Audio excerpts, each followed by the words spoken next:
Good evening, King of Avalon.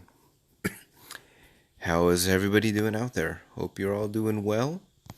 Um, this is actually a follow-up to a follow-up to a follow-up.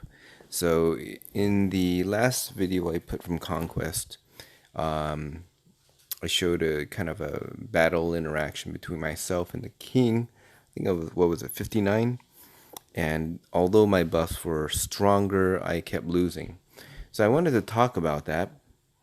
Some of you had asked about troop formation. This isn't necessarily about troop formation, but it is about troop-related march setup. So first and foremost, let me kind of review what happened in Conquest. So here we are with Tihana from K59, and you can take a look at our buffs here, and particularly look at my heroes. And so some background about this. Someone had suggested, and many of you always give great suggestions on my videos, and I do integrate them into my gameplay. And someone had suggested that, according to their perspective, and perhaps it is true for certain situations, Arthur and RedKnight were favorable.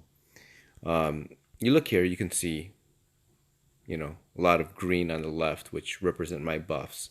So despite this, one-on-one during Conquest, I kept losing. And keep in mind, these buffs again are what I call fake buffs or inflated buffs. But the point is, inflated or not, I was losing despite having better buffs. And so after numerous hits, I thought, why don't I switch up my heroes? So now let's take a look at the report here. And same situation, Conquest, same tower, same building, and you see here I switched up my hero to Oberon and Boars. And lo and behold, the different results. And you can see here my troop loss was a lot less than before. So yeah, so I was like, okay, is this a fluke or what is it? So I did it again. And we look here and same result. So I realized that the heroes were very, very important in terms of results. The heroes, sorry. And so when we look at the hero council here, when we look here, so here's Boars, and we could see the comparison. So one thing about in the last couple updates, they did change this part of the game interface, where you can compare your current hero with other heroes that are of equivalent class. So for example, Boars the Elder is a master of war. So what I really like is they did this, so you can quickly compare your heroes, your focal hero and the other heroes that are in the same rank or same class. And so that's one thing here. One thing I noted that in the previous video I uploaded last night, I took it down because of some of your comments. I realized I didn't want to mislead any of you. So your heroes are your heroes. So when you have your heroes appointed, all your heroes in your hero council that are selected, their buffs go with you into battle. However, one of the things that they did upgrade in for the heroes was kind of these extra benefits that come with the heroes. So if you send them on your march, you see this, they had this unique skill, and for this one, for Oberon, the Assassin's Vow. So when you click on this little button here, it kind of talks about the buffs that are associated. So you have two heroes that you can send on your march, and so when you send this hero Oberon, these are the buffs that go with it. And one thing I noticed that Oberon, so it increases all cavalry attack by 106.44% and all bowmen's attack, okay, in a march with Oberon sent on it. So the other thing that I sent was Oberon and Boars.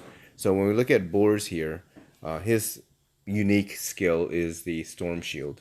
And again, it's infantry defense and health.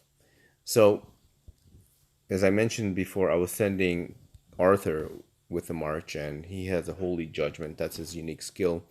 And I don't truly understand what this is. After every 10 attacks against the enemy with Arthur in it, it increases the deal an amount of damage whose number is the same as 950%. Now that sounds pretty crazy. 950% of your troops in each round. Sounds pretty crazy, but does that mean you gotta you gotta hit it 10 times with Arthur in order for this buff to come into play? I'm not sure how beneficial that is. I mean, you've got to lose a lot of troops in order for this buff to be activated. And if you're watching, if you could clarify that. But again, this is damage related stats. And then when we look at the other one here, RedKnight, Knight's Vengeance, the buff, the unique skill associated with RedKnight is the Knight's Vengeance, which is also a damage buff. So RedKnight will deal the amount of damage whose number is the same as 90% of your troops in each round.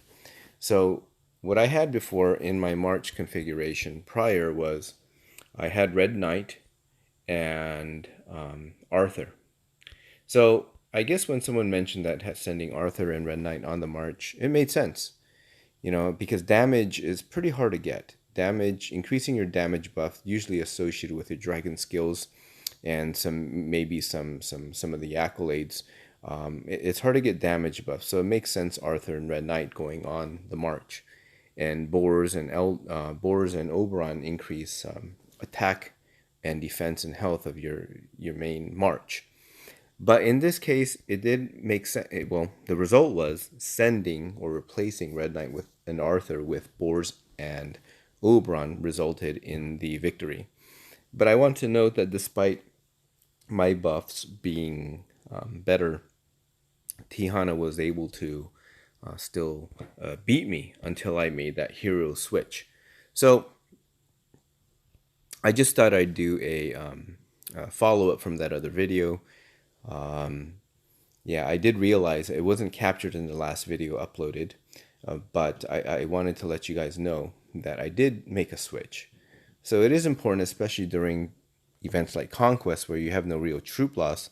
That's where you can kind of mess around with your troop march or, you know, hero configurations.